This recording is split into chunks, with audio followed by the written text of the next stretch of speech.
오늘 이 오순절 날에 경건한 유대인들이 그랬죠. 오늘 5절에 보니까 그때 경건한 유대인들이 천하 각국으로부터 와서 예루살렘에 머물러 있더니 237 나라가 모이는 현장인 것입니다.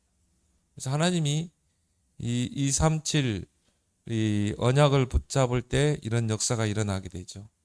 거기에 그 시간표에 맞춰서 오순절의 시간표를 맞춰 하나님이 불과 바람 같은 성령으로 역사하신 것입니다. 그래서 여기에 이제 15개 나라에서 경건한 유대인들이 절기를 지키러 오는 가운데 10절에 보면 로마에서 온 나그네 바로 브리스길라 아굴라가 이 오순절에 참여하게 되고 복음을 받게 된 것입니다. 그렇게 해서 로마에 가서 이탈리아에 가서 이제 복음의 씨앗을 떨어뜨리게 되고 또 글라우디오 형제 때 추방을 당했지만 그 부부가 또 고린도에 와서 바울을 만나게 되고 시대적인 전도자로 쓰임 받게 되죠.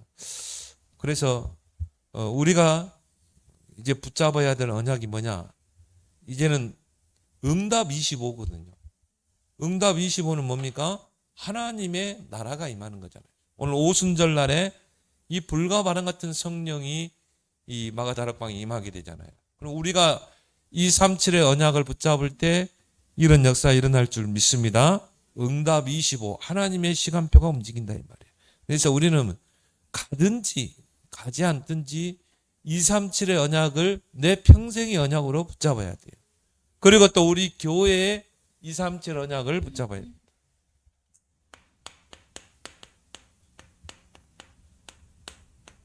그래서 교회 안에 237 망대를 세워야 된다.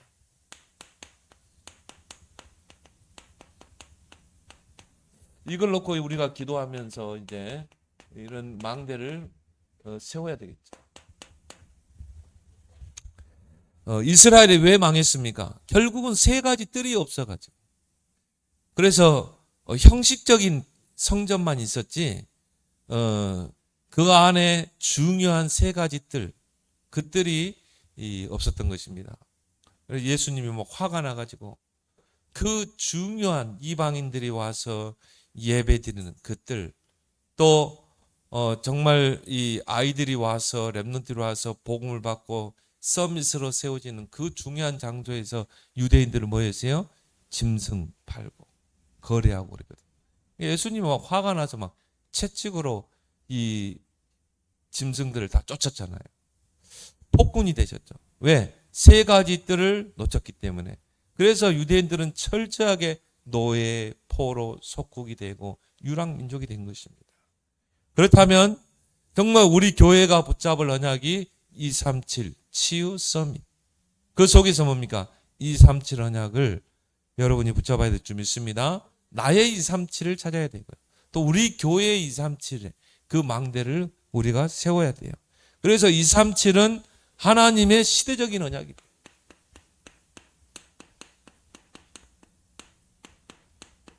그래서 시대마다 이 237 언약을 붙잡은 자를 통해 하나님이 세계 복음화를 했어요. 시대를 살려냈습니다. 우리가 잘 아는 요셉, 또 우리가 잘 아는 다니엘, 초대교회. 시대마다 237의 언약을 붙잡은 개인과 교회를 축복하셨다. 그러면 여러분이 이제 237을 나의 언약으로 딱 붙잡아라. 그래서 이 237 언약은 하나님이 천지를 창조할 때부터 하나님이 주신 언약이었다. 그래서 인간을 하나님의 형상대로. 왜?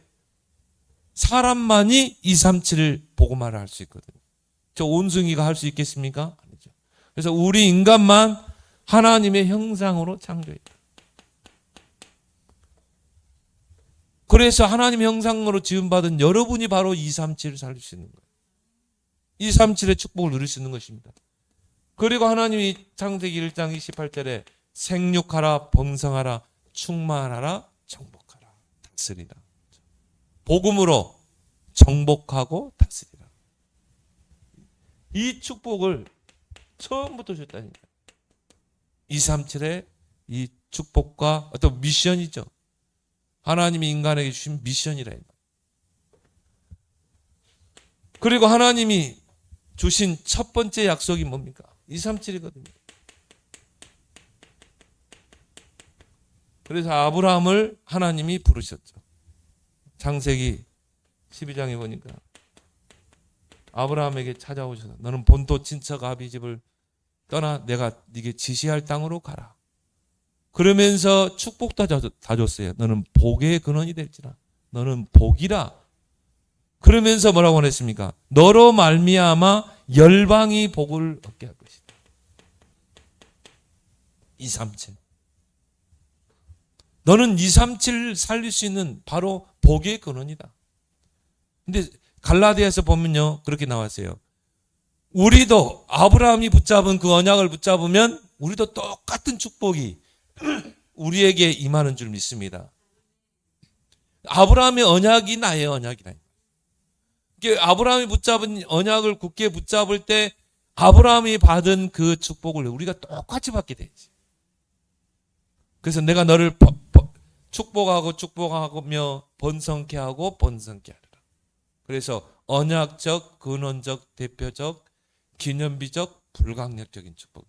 이 축복이 우리가 언약으로 붙잡을 때 그대로 임하게 돼 있어요. 아브라함이 처음에는 이게 언약이 확실하게 선명하게 붙잡아지지 않았어요. 자꾸 인본주의 쓰고 머뭇거리고 인본주의 쓰고. 하나님은요, 237 언약, 시대적인 언약을 방해하는 세력들은 다 제거해야 하잖아요. 그래서 그 형도 그 아버지도 다 그냥 빨리 불러가 버려요. 하나님 여러분 살려두는 거는요, 앞으로 237 보고만 해야 돼요. 우리는 썸이 랩런트 키워야 되기 때문에. 아마 여러분 있던 병도 없어질 겁니다. 왜? 우리는 이거 해야 되니까. 근데 이것과 아무 상관이 없다. 하나님 그냥 빨리 불러가요. 너 그 세상에서 고생할 필요 없어. 빨리 천국으로 와. 빨리 불러가. 하나님 아직 우리를 이 세상에 두는 것은 그냥 고통스럽게 하나님 빨리 불러가시지. 남편이 속썩이고 자식이 속썩이는 왜 이 땅에 나를 두십니까? 아직 우리가 해야 될 사명이 있대. 그래서 하나님 여러분을 살려두시는 거예요. 그래서 아브라함이 붙잡은 이 언약을 붙잡으면 똑같은 축복이 온다니까요. 그 아들 이삭이 확실하게 모리아산 범죄 사건을 통해서요, 확실하게 붙잡았잖아요. 그 순양을 통해서.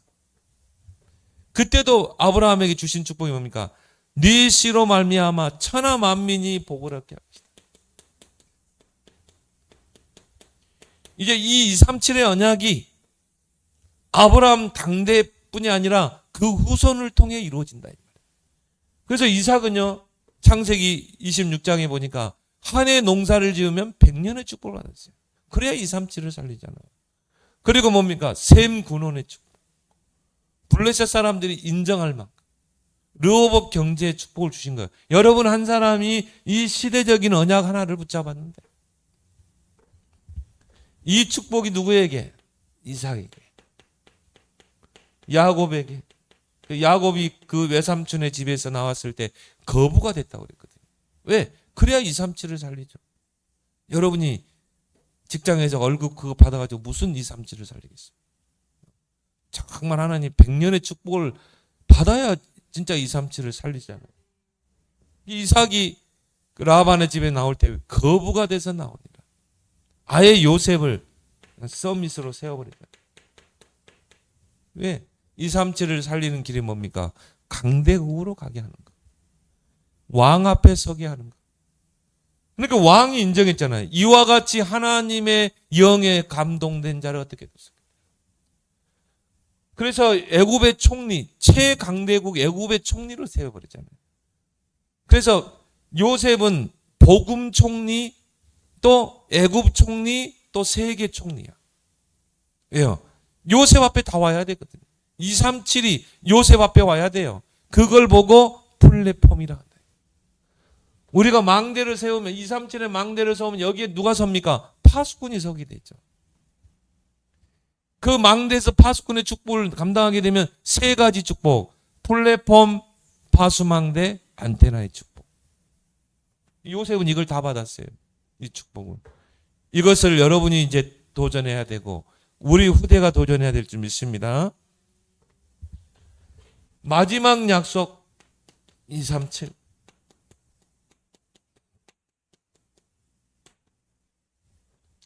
그러세요. 예수님께서 부활하신 후에 마태복음 28장 16절에서 너희는 가서 모든 족속으로 제자를 삼아. 전도자가요, 만민, 모든 민족이란 그걸 안 쓰고 족속으로 쓰더라고요. 그럼 개혁성경을 인용했다는 거 아니겠습니까? 대체로 개정성경이 많은 부분에요 오류가 많아요. 그래서 성경 보면 온 교회 식주인인데요, 온 교회 돌발을 주는 자. 그리고 초대교회 3천 제자가 아니라 3천 사람 이렇게. 그래서 옛날 성경이 좋았다 그런 느낌이 들어요. 그 비제사 그것도 싹 빼버렸어요. 모든 족속으로 가서 제자 삼으라. 237이죠. 마가복음 16장 15절 20절에도 온 천하 만민에게 복음을 전파하라. 237. 예수님 마지막 지상에서 승천하시기 전에 주신 언약이죠. 사도행전 1장 8절에 오직 성령이 너희에게만 하면 권능받고 땅끝까지 증대. 마지막 예수님의 명령도 부탁이자 명령도 뭡니까? 237이죠. 처음부터 창조 때부터 마지막까지 이 언약을 붙잡은 교회가 바로 초대교회다. 초대교회를 하나님 쓸 수밖에 없는 것입니다. 그래서 이것을 나의 절대 언약으로 여러분이 붙잡길 바랍니다. 계세요. 왜 우리가 237을 절대 언약으로 붙잡아야 되느냐? 우리가 이거를 관심을 두지 않고 있으니까 흑암이 완전히 237을 다 장악했어요. 지금 4차 산업 다 장악했습니다. 이제 우리 후대들이 이걸 회복해야 돼요. 3단체를 능가할 수 있는. 오히려 3단체를 살릴 만큼 이제 우리 후대 중에 나와야 돼요. 그래서 이 흑암이 사단이 강대국을 가지고 237을 장악하고 있잖아요. 237에 영향을 주고 있잖아요. 좋은 것으로 복음으로 영향을 주면 되는데 흑암으로 이 237 나라를 완전히 장악하고. 그래서 세계 역사를 한번 보세요. 강대국이 일어나면 어떻게 무슨 짓 했습니까? 막 침략하고 뺏고 죽이고. 한번 우리나라를 놓고 보자 이 말이에요. 저 일본이 우리나라 침탈해서 한 짓을 여러분 낱낱이 다 열거하면요 진짜 이가 갈립니다. 이가 갈려. 전국에 있는 소나무 송진 다 벗겨가지고 그래 그거 비행기 연료되는 데서 다 곡식 다 걷어가고 젊은이들 전쟁터에 되고 여자들 뭡니까? 남자들 놀이개로. 진짜 말로 표현할 수 없어요. 그 잔행을 우리가 나열한다면 그게 강대국이라는 거예요. 그래 약소국을 침략하고 뺏고 죽이고 그게 강대국이 한 일 아닙니까? 그 일을 지금은 총칼이 아니지만 지금은 3단체가 하고 있는 거예요. 눈에 보이지 않게 문화를 가지고 또 흑암 조직을 가지고 세계를 장악하고 있더라고 있습니다. 앞으로 이제 AI 시대를 이제 이들 중심으로 전 세계를 다 장악하게 돼 있어요. 이제 우리 직업 300만 개입니까? 70%가 없어진다고 그러죠. 일단 변호사, 의사 다 없어지게 돼 있어요. 오히려 AI 의사를 더 선호하게 돼요. AI 또 변호사를 더 선호하게 돼요. 이런 시대가 옵니다. 그럴 수밖에 없는 게 수만 가지 데이터를 가지고 내놔버리잖아요. 그게 뭡니까? 그 바둑 아닙니까? 바둑. 그 바둑 둔 걸요, 수만 가지 데이터를 입력해가지고 바둑을 놓는데 AI가 이겼다니까. 이게 인간이 이길 수가 없어요. 뭐 체스, 바둑 다 졌어요. 졌단 말이에요. 앞으로 이제 그런 시대가 온다는 거예요. AI 시대가. 그렇게 해서 237을 장악합니다. 여러분이 예를 들어서요, 컴퓨터에 보면은 뭐 윈도우, 그죠? 그 윈도우 안 쓰면 어떻게 됩니까? 여러분이 뭐 문서 작업을 못 해요. 일단 컴퓨터를 할 수가 없어요. 그렇게 해서 다 장악해 들어가는 것입니다. 글로벌 시대가 되는 거예요. 237이 영향을 받게 되는 것입니다. 거기서 오는 영적인 문제. 심각하잖아요. 특히 뭡니까? 마약. 이게 계속 우리나라에 들어오잖아요. 지금 보세요. 지금 중국에서 지금 이 대만을 경유해서 들어오잖아요. 중국에서 들어오고 대만에서 들어온대요.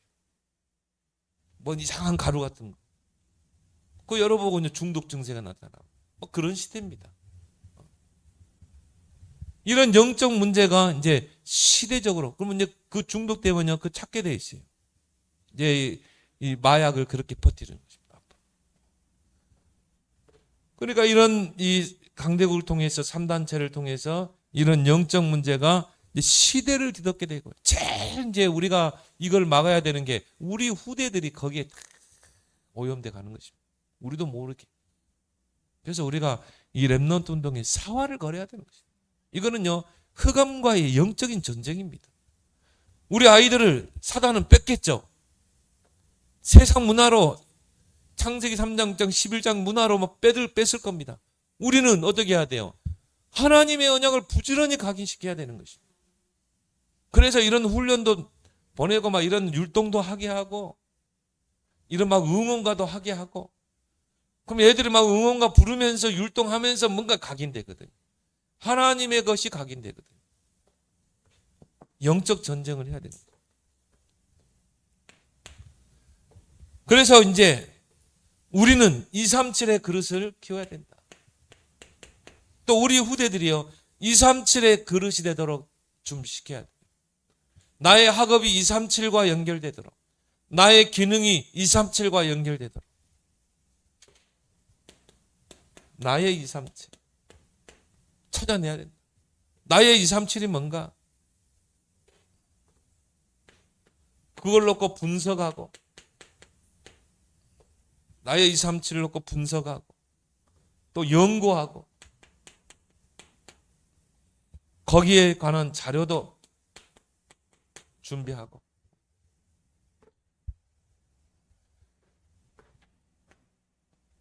그리고 나의 237, 나는 어느 나라를 정말 선교할 것이다. 그렇죠? 여러분이 가지 않아도 여러분이 정말 가슴에 담는 237이 있어야 돼요. 그 나라를 놓고 기도하면서요, 그 나라를 연구하고, 그래야 기도 제목이 나오잖아요. 그러면서 뭡니까? 그 나라의 선교사님이 누군가, 그리고 그 선교사님을 놓고 기도하고. 이게 뭡니까? 내가 나가지는 않았지만 정말 후원하고 기도하는 237이에요. 이게 여러분이 있어요. 이게 없어서 이스라엘 망했다니까요. 여러분이 꼭 이제 우리는 이 빛의 경제를 회복해야 돼요. 그러면 여러분이 나의 237을 꼭 찾아내야 돼요. 하나님이 이유 있는 경제가 있잖아요. 나의 237을 없는데 어떻게 하나님이 경제 축복을 주시겠습니까? 그러면서 우리는 어떻게 해요? 금토일 시대를 열어라.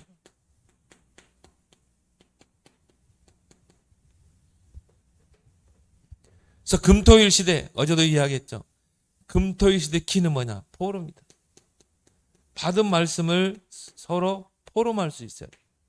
또 나의 비전을 가지고 서로 나눌 수 있어야 돼요. 이런 금토일 시대를 놓고 우리는 정말 절대 언약으로 붙잡고 기도해야 됩니다. 왜? 지금 3단체는요, 금토일 프로그램을 짜놓고 이제 이 금토일 문화가 레저 문화로, 계속 가게 돼 있습니다. 우리가 이제 교회가 이 금토일 시대를 열어야 되거든요. 그래서 렘넌트들이 토요일 날 와서 같이 산업 선교 메시지도 받고, 요즘 이제 아주 사회를 아예 렘넌트들이 보더라고요.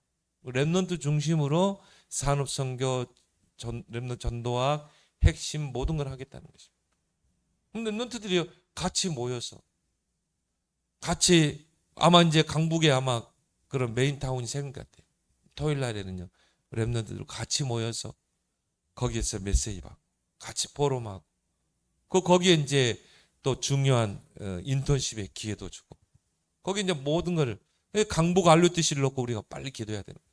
강북 RUTC가 세워지면 거기에서 이제 이런 금토일 시대를 열 수 있고, 거기서 기도 스쿨, 학업 스쿨 다 할 수 있는 것입니다. 마음에 담고 기도하길 바랍니다. 그래서 이때야 선교에 대해서 포럼도 할 수 있고, 그래서 우리 렘넌트들이 렘넌트 시기에 선교를 준비합시다. 꼭 선교가 꼭 내가 준비해 나갑니까? 아니죠. 내가 예를 들어서 하나님이요, 무역회사로 딱 가게 됩니다. 내가 전 세계로 사업을 한다. 그게 선교예요. 그래서 진짜 선교는 평신도가 기능을 가지고 들어가는 선교입니다. 예를 들어서 내가 어느 지역에 발령이 났다. 뭐 일본으로 발령 났다. 그럼 그 일본이 나의 선교지 아니겠습니까? 그 평신도가 기능을 가지고 선교하는 거예요. 그게 사도행전 13장 아닙니까? 평신도들이 흩어져서 안디옥 교회를 세우잖아요. 우리 렘넌트들이 이런 부분에 선교에 대한 가슴을 갖도록 준비를 하도록, 특히 뭡니까? 언어 준비. 그래서 어릴 때가 중요하다 이 말. 어릴 때 우리가 한 나라를 놓고요, 정말 언어를 준비하는 거. 저는 보면서 야, 지금 렘넌트들이 러시아를 하는데요, 러시아에서 태어났으니까 부럽더라고요. 그러게 애들이 막 어디 가도 다 러시아 통해요. 뭐 저 동유럽을 가도 걔들이 다 통역하고. 야, 그래, 어릴 때부터 러시아권에서 러시아를 배우고 자라니까 얘들이 쓰임 받는 거 있죠. 야, 어릴 때 해야 되겠구나. 그러니까 우리가 나이 들어서 배우는 건 아무리 잘 배우대요, 그 현지인하고 통화하면은 거의 뭐 60%도 안 통한대요. 근데요, 그 문화권에서 태어나서 자라고 그런 이 자녀들은, 애들은요, 바로 100% 통해요. 왜? 그 문화권에서 살았기 때문에.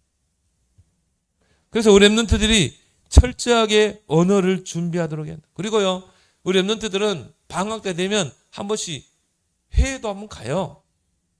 한번 세계를 보는 눈도 열려야 돼. 유럽도 한번 가보고. 그래서 어떤 렘넌트가 그래요. 뭐 저렴하게 갈 수 있는 방법이 찾아보면 많대요. 그렇게 해서 뭐 농장 같은 데서 일해주고 풀 베주고, 그러면 거기서 숙박도 할 수 있고 밥도 얻어 먹을 수 있고, 그럼 그 돈도 준대, 아르바이트. 그거 가지고 또 다음 여행을 하고. 유럽은 다 한 통속이니까. 그래서 우리 렘넌트들 좀 이런 것을 좀 방학 때 하면 좋겠다. 우리 다빈 렘넌트 얼마나 좋습니까? 자비 뭐 배낭 여행을 하는 거야. 한번 다녀오면은 뭔가 다릅니다. 이게 사람의 생각이 달라지게 돼 있어요. 그리고 서밋에 도전해라. 우리 렘넌트들이 서밋에 도전하도록. 그래서 렘넌트들의 특징이 뭡니까? 하나님의 영에 감동된 자. 우리 렘넌트들이요, 하나님의 영에 감동되면 반드시 서밋으로 가게 돼 있어요. 성경에 보세요. 요셉도 하나님의 영에 감동된 자라고 바로 왕이 했잖아요. 다윗도 이날 이후로 하나님의 신에 크게 감동되니라. 그걸 알았던 엘리사는 뭐라고 그랬습니까? 나에게 영감의 갑절을 주십시오. 엘리야에게요, 당신에게 있는 그 갑절의 영감을 내게 주십시오. 하나님의 영의 감동. 그러면요, 서밋으로 가게 돼 있어요. 우리 아이들이 정말 하나님의 성령의 역사를 누리는 기도의 비밀이 있다. 반드시 서밋으로 가는 것입니다. 그래서 기도의 망대를 렘넌트 때부터 세워야 돼요. 그런 게 바로 이 금토일 시대를 통해 이루어지는 것입니다. 그래서 토요일 날 와서요, 같이 기도도 하고 같이 포럼도 하고 같이 세기복음의 비전도 품고, 그리고 이제 교회 안에서 같이 자면서 그때 이제 진지한 상담도 할 수 있거든요. 렘넌트들의 그 속에 감추어진 것들이 드러날 수 있어요. 그걸 치유해주고 그러고 기도하길 바랍니다. 그러면 결국 뭡니까?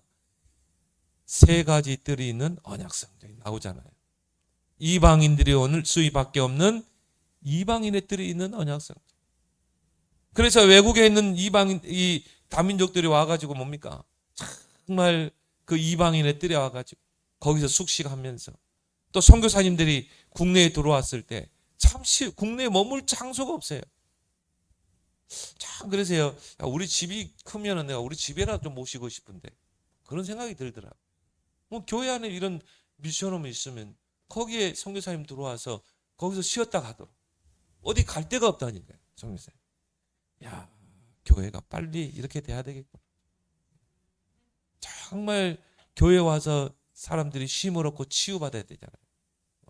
그런 교회 좀 큰 병수 해가지고 거기서 막 힐링도 하고 복지국업도 하고, 결국 237 치유 서밋이라 그 세 가지 뜰이 있는 언약 성장, 여러분의 평생의 언약으로 붙잡길 바랍니다. 그걸 통해서 교회에 237 망대를 세워라. 237이 올 수밖에 없다. 그래서 지금 이제 우리 교회 시간표를 보면서 우리가 붙잡을 새 선교지, 우리 후원하고 있잖아요. 중앙아시아, 또 신학교죠. 이걸 놓고 여러분 이제 기도하는 것입니다. 나는 그런 기도를 해야, 정말 우리가 좀 이런 성경금이 좀 많으면은 정말 그 현지 목사님들, 선교사님 말고요, 선교사님들은 뭐 후원 받으면 현지 목사들을 보니까 너무 어렵더라고요. 진짜 어렵게 목회를. 그런 분들을 좀 도울 수 없을까? 한 번씩 들어가면요, 그런 분들 좀 도와야 됩니다. 그래서 여러분들이 뭐 이렇게 선교비 주면요, 그거 쪼개 가지고 가서 달러로 바꿔 가지고 쥐어주고 이렇게 옵니다. 왜냐하면은 굉장히 어려워요. 진짜 자녀들도 많이 나가지고 자녀들까지 키우고 그 목회한다는 게, 오직 복음 가슴 때문에 하는 거예요. 여러분들이 정말 식주인을 놓고 기도하길 바랍니다. 우리 목사님 선교 나가는데 마음껏 내가 정말 후원할 수 있는 이런 식주인이 될 것이다. 기도 한번 주시지 않겠어요? 벨리즈, 중앙 아메리카, 벨리즈 놓고 나는 이렇게 70이 넘어가지고 선교사로 나가. 야, 정말 감동되더라 이분들만. 근데 이 사모님이요, 얼마나 이 선교의 문을 많이 여는지 몰라요. 성격답게 아주 여장부 스타일이잖아요. 그래 뭐 대학교 뭐 장관들 다 만나고 다녀요. 그래가지고 뭐 이분이요, 지금까지 70년 동안 하나님이 딱 준비해가지고 현장에 들어가니까 막 완전 가는 곳마다 뭐 그렇다고 언어가 통합니까? 통하지도 않아요. 그냥 바디 랭귀지 해가면서. 그렇다고 뭐 옆에 통역사가 있냐? 통역사도 없어요. 야, 스마트폰 가지고 구글 번역 있잖아요. 그거 가지고. 그거까지 다 해. 야, 진짜 최봉철 목사님, 차성희 선교사님 놓고 여러분들이 집중 기도해 주시기 바랍니다. 우리가 후원하고 있잖아요. 나는 좀 더 많이 우리가 좀 해서 후원했으면 좋겠다. 또 우리가 중국 선교 우리가 간접적으로 하고 있죠. 우리 노예 안에 중국 선교위원회. 그걸 왜 하나님이 그것으로 하게 했겠습니까? 중국을 가슴에 담으라. 그 중국의 제자들이 세워지도록. 그래서 이걸 여러분이 지금 우리의 시간표, 우리 교회 시간표의 망대 아니겠습니까? 이걸 놓고 여러분이 기도하고 마음을 담아서 헌금을 하라 이 말이죠. 세 가지 뜰이 있는 교회. 이게 237에 올 수 있는 그런 성전을 놓고 기도해야 됩니다. 이방인들이 올 수 있는. 이방인의 뜻, 치유의 뜻, 뭔가 이 영적으로 시달리는 사람들이요 와가지고 뭡니까 좀 쉼을 얻을 수 있는 교회가 앞으로 그렇게 돼야 돼요. 3단체도 그렇게 하는데 좋은 데다 힐링센터 세워놓고 다 불러 모으잖아요. 불교 보세요. 얼마나 공기 좋습니까? 템플스테이 프로그램 마련해가지고 다 불러드리잖아요. 방학 때 되면 아이들이요 다 갑니다. 몰려듭니다. 교회만 이걸 다 놓친 거예요. 여러분이 이제 진짜 빛의 경제를 놓고 기도해야 돼. 그래서요 정말 이 영적으로 정신적으로 시달린 사람들이 와서 쉼을 얻을 수 있는 그런 교회를 놓고 언약 성전을 놓고 기도해야 된다. 그 다음에 뭡니까? 아이들의 뜰 렘넌트 서밋을 키울 수 있다. 이런 교회 237의 망대를 세워라. 이걸 하려면 이제 진짜 이제 하나님의 것으로 해야 됩니다. 이게 빛의 경제입니다. 이거는 따로 있거든요. 이거는 하나님의 손에 따로 있어요. 이 빛을 발해야 되기 때문에. 그럼 누구에게 주겠습니까? 진짜 이걸 언약으로 붙잡은 자. 이 사람에게 하나님의 빛의 경제를 맡기는 것입니다. 성경에 다윗과 같은 인물이죠. 그래서 오직 성령이 너에게 임하면 권능받고 땅끝까지 증인되라. 이 복음이 땅끝까지 증거돼야 되기 때문에 237까지 증거돼야 되기 때문에 빛의 경제가 필요한 것입니다. 그래서 여러분이 선교는 두 가지예요. 가는 선교, 보내는 선교. 여기는 후원까지 포함돼요. 보냈으면 후원을 해야죠. 이걸 놓고 여러분이 기도하면요 정말 하나님이 빛의 경제를 주시는 것입니다. 그래서 예수님께서 말씀했죠. 요한복음 15장 7절. 너희가 내 안에 거하고 내 말이 너희 안에 거하면 무엇이든지 원하는 대로 구하라 그러면 주시리라. 이 말씀이요 여러분의 가슴에 탁 들어가서 언약이 되면 그걸 붙잡고 기도하면 무엇이든 구하면 시행하겠다. 그래서 가장 최상의 기도는 뭐냐? 말씀을 언약으로 붙잡고 기도하는 거예요. 그래서 말씀을 딱 들이내면서 하나님께 기도하면요 하나님을 좀 이상한 표현이지만 하나님을 꼼짝 못하게 하는 기도가 뭐냐? 말씀 가지고 하나님 이 말씀을 나에게 언약으로 주셨지 않습니까? 내가 이 말씀으로 언약으로 붙잡았잖아. 그럼 이 말씀대로 하나님 이루어 주세요. 그래서 바울이 뭐라고 했습니까? 나는 말씀 그대로 이루어질 줄 믿노라. 우리 찬양 있죠. 말씀대로 된다. 바울은 진짜 믿어버린 거죠. 가장 최상, 가장 최고, 가장 멋있는 기도는 뭐냐? 막 부르짖고 다 하려고 그게 아니라 말씀을 나의 언약으로 붙여. 하나님을 꼼짝 못하게 하는 기도. 여러분이 이걸 가지고 빛의 경제 회복해서 237의 망대를 세우는 여러분 되길 바랍니다. 오늘 주신 말씀을 붙잡고 오늘 사도행전 2장 9절 12절 우리가 말씀 묵상했는데 이런 15개의 나라 경건한 유대인들이 그 오순절날 마가다락방에 모였던 것처럼 우리 교회가 바로 이런 237 이방인들이 모이는 뜰, 또 많은 사람들이 병들어가고 있습니다. 이들을 치유하는 뜰, 또 서밋 렘넌트를 키우는 아이들의 뜰을 갖춘 그런 언약 성전이 세워지게 하시고 이것이 우리 교회의 이제 237의 망대가 되고 나의 평생의 절대 언약이 되게 해달라고 우리 함께 기도하겠습니다.